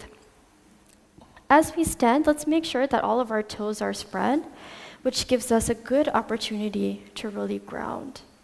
And of course, everything that we do is with a high level of awareness, consciousness, gentle heart as you work with the body, focused mind, quiet and silent mind, which makes all the difference. Okay? I'm going to start by bringing my hands up to chest level. And we'll begin with a deep exhale through the mouth. I'll just show you. Shh. And then as we inhale, closing one nostril, I'm going to start by closing my left. We're going to take the opposite hand. We inhale slowly.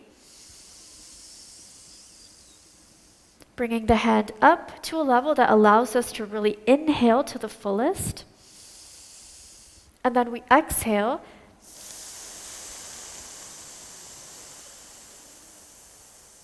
Keeping the hand so that it doesn't lose momentum by going too far, locking it at the navel, and then inhaling slowly again. And we continue like a bellows with the flow of inhale and exhale. Prana and apana. In and out. You can even bend the knees, come down into a lower stance. We bring the energy strongly down into the lower body. And let's continue together.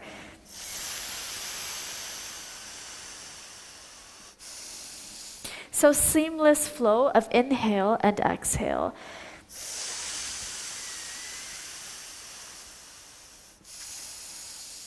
Don't be afraid to bend the knees. Have a good amount of tension in the upper body.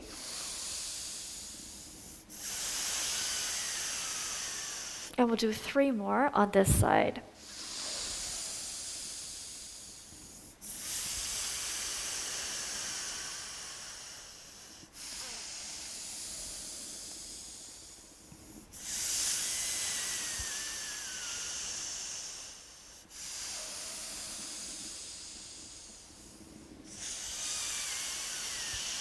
Relax, breathe in. And a relaxed out breath. Okay, just for a moment, we observe the difference in both sides. Feel a deep level of clearing in the different nostrils. This also works with helping us to balance both hemispheres of the brain. And of course, giving us a different level of vitality, openness, and clearing in our energy space and body. Okay, preparing to do the opposite side. We're going to close the opposite nostril. Let's begin by grounding again. And starting with the deep exhale through the mouth.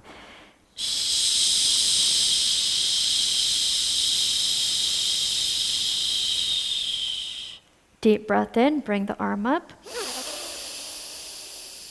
And let's continue.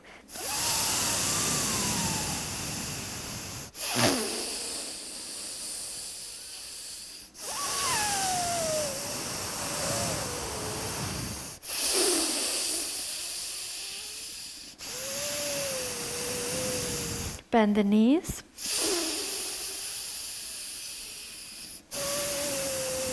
Keep the trunk nice and stable.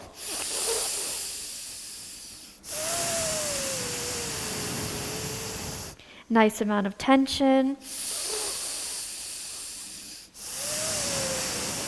And a seamless flow of inhale and exhale.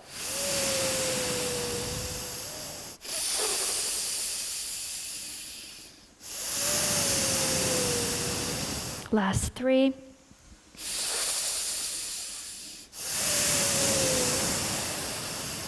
2.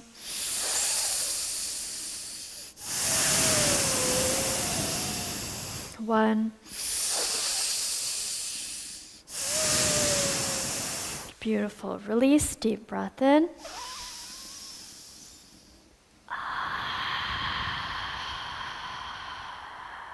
We just close our eyes for a moment. And we just observe.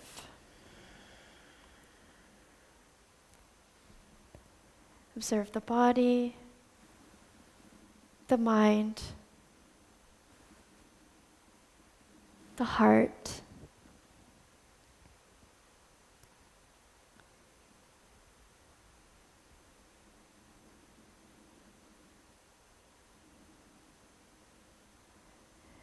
when you are ready, you can open your eyes. Thank you so much, everyone. Thank you to Guruji as well. Thank you.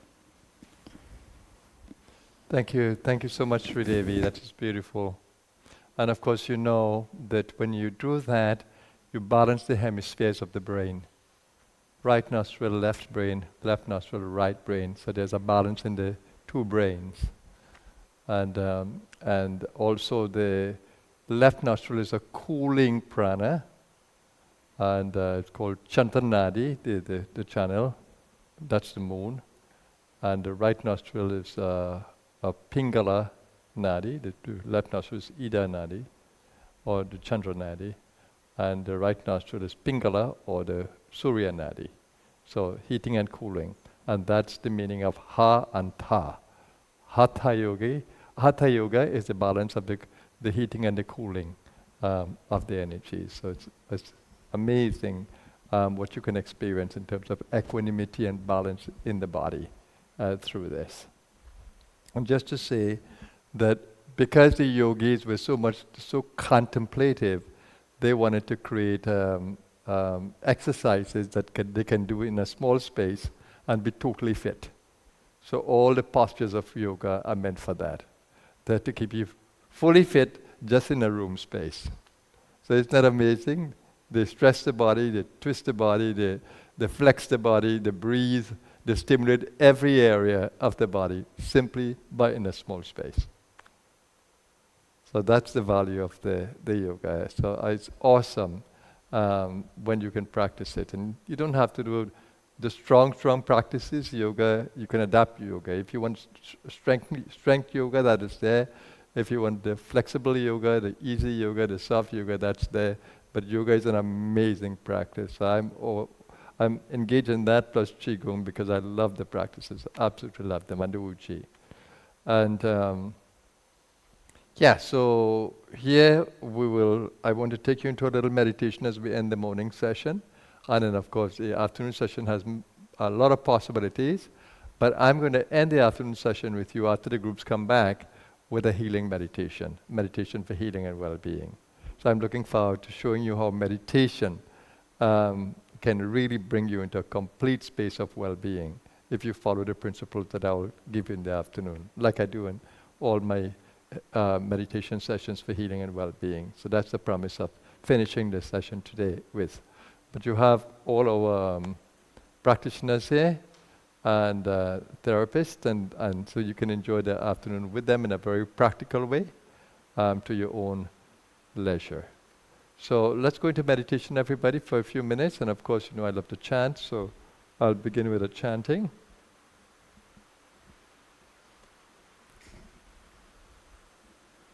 I'll chant Om Namah Shivaya and you follow me with reply. Om, Om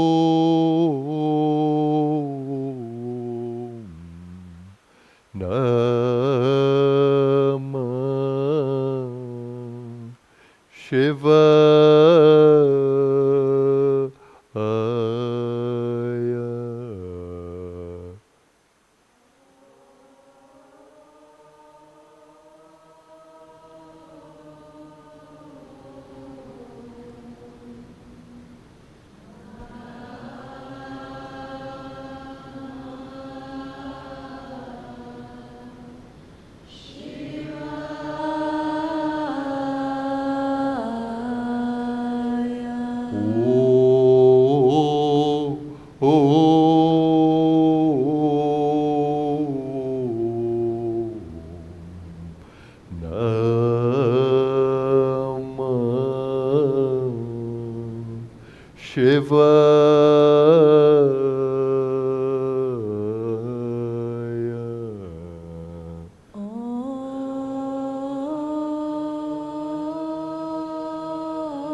Well, let's come into a quiet space in the mind.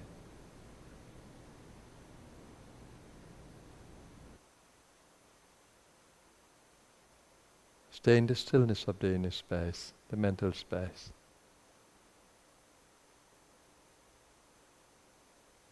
But hold consciousness of your entire body in that beautiful mental space. and stay with the movement of the breath. Conscious breathing.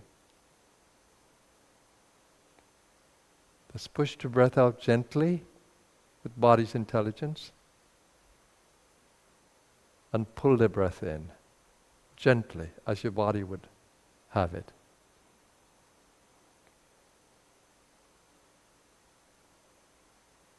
So make the breath part of your meditation. It helps the mind to become quiet and still as you breathe away your thoughts and stresses and breathe into stillness, silence. With a lot of gratitude in your heart for the gift of this day, the gift of each other, and the gift of sacred presence of the Masters. As you begin to observe the moving breath, if a mantra comes into the mind, allow it to. And just allow its resonance, its energy to fill your mind. And just feel the beauty of being, the joy of being. When you do, every cell will celebrate with you.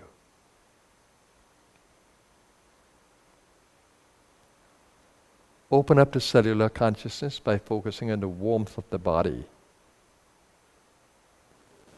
that's coming from every cell. Breathe into the center of the chest as you open the heart to allow divine love to flow in and through you. Be an instrument of loving.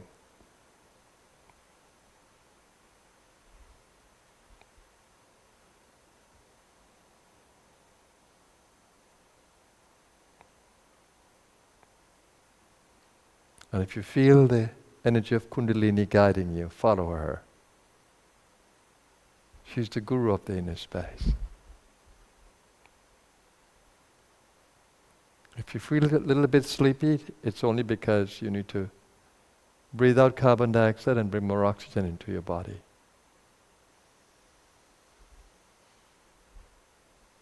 And belly breathing allows you to do that. And stay with me in that beautiful space of stillness, with a lot of gratitude in your heart, a lot of loving kindness.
Om. Om.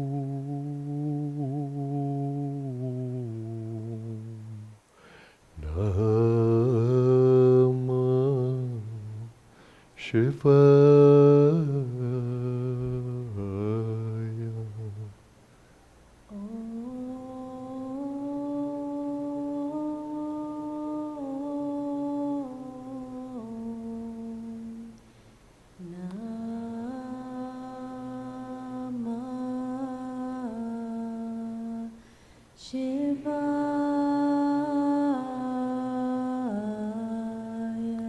Om. Om.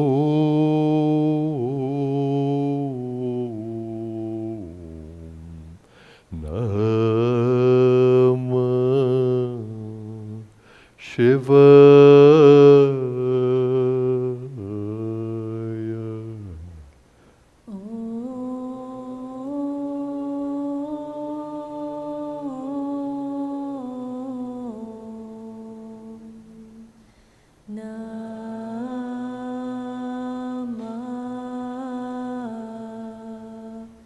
Shivaya.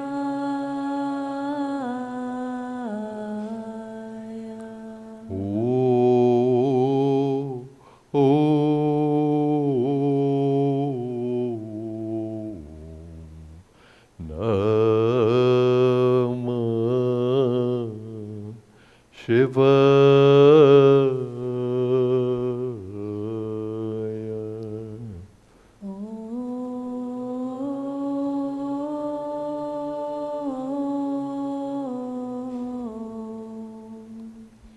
Namah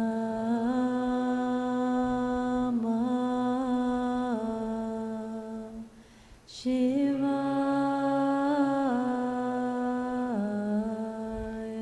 Om Shanti, Shanti, Shanti.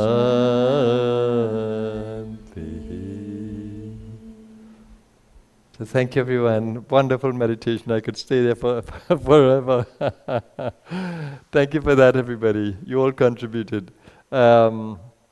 Just to say this subject is important to all of us. Because we are all carrying bodies that are aging, that are living in under different conditions, cities, other spaces, and we need to stay healthy. And even though we may be living in constrained conditions, but we have the power from the inside. We have the power on the inside to help the body to thrive. And I hope that you will stay with us in the afternoon as we continue to discuss this. And like I said, I'll treat you to a beautiful meditation for well-being at the end of it.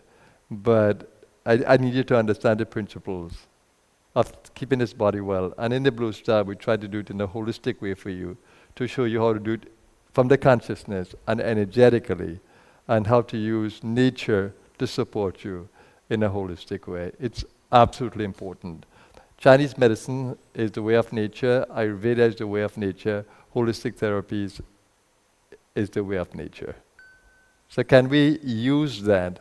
Can we use these to really help us to stay fit? I'm totally curious, I enjoy these sessions, and I can't have enough. So that's why the center here is called the Blue Star Center for Well-Being. And because well-being is primary. I don't want my mind to be healthy only in a sick body. No, I want every part of me to be healthy. That's how I always have been. Let's stay healthy at every level. Let's be nourished at every level. And just to say that we are trying to do an international retreat in September in Holland. And I hope that we'll have a good attendance there. I know a number of our international friends are going to join us there. And I'm looking forward to again being a central to that and to creating a global forum across there as well. So we look forward to that. Being hosted by Blue Star Holland. Yeah, so thank you very much. We meet in the afternoon and we'll meet back at 2:15. Okay? So have a great lunch, those of you who are here. And I look forward to seeing those of you in other time zones at 2:15 our time. Thank you very much, everybody. Namaskar.